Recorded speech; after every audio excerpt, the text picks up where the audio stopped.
We are Shapero Rare Books and Shapero Gallery, showing at Masterpiece Art Fair London 2014. We have a wide selection of both contemporary art and modern and contemporary prints, alongside our traditional natural history books. We've decided to theme the whole stand this year on natural history, so we have incorporated some unusual objects.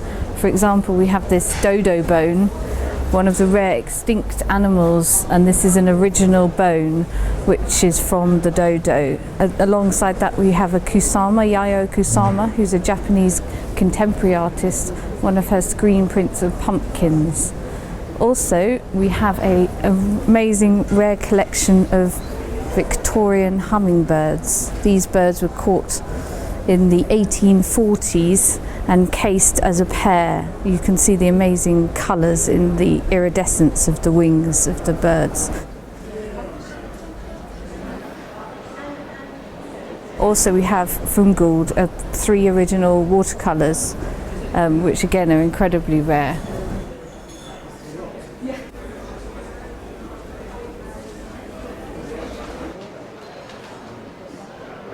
To mix with the antique prints and the original watercolours, we have also got some contemporary works.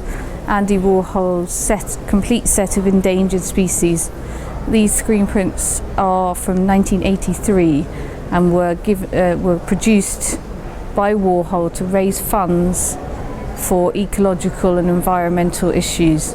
This is why he chose to do 10 endangered species, for example the bald-headed eagle and the rhinoceros. To get in contact with a contemporary artist called Polly Morgan. She's a contemporary taxidermist. She makes these amazing pieces that make us think about life and death and how we view dead animals in the modern world.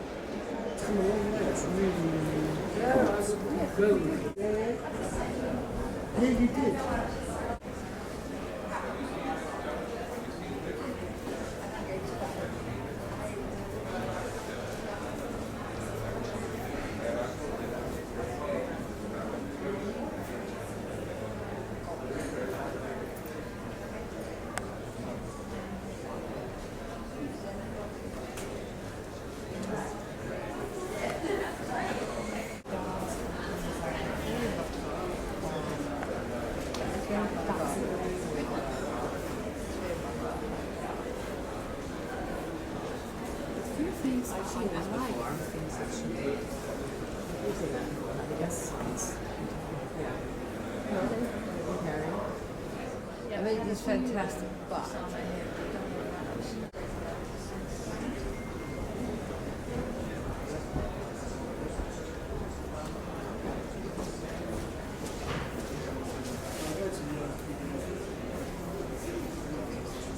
the work of the Haitian-born American artist John James Audubon, who's famous for producing the most valuable American book of all time, The Birds of America.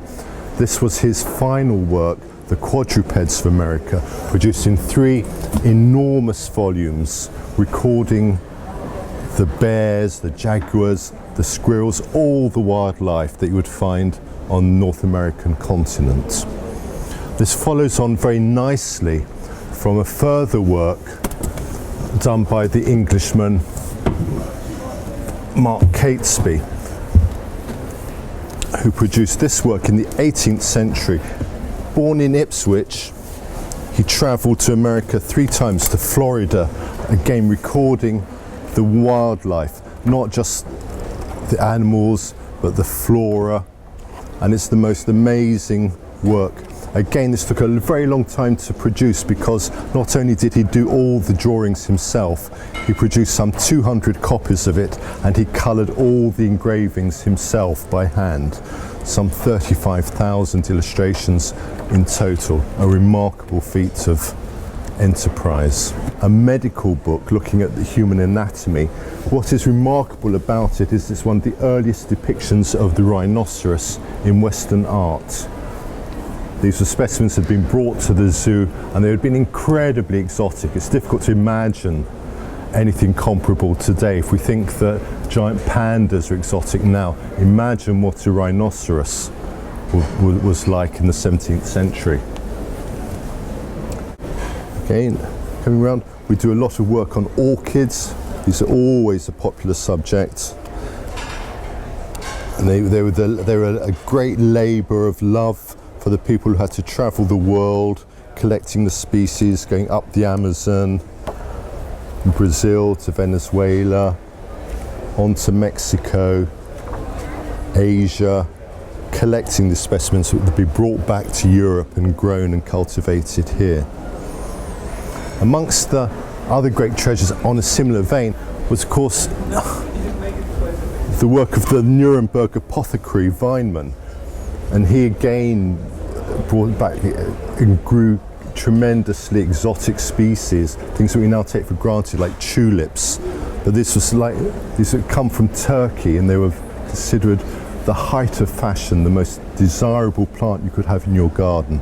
Many species were cultivated.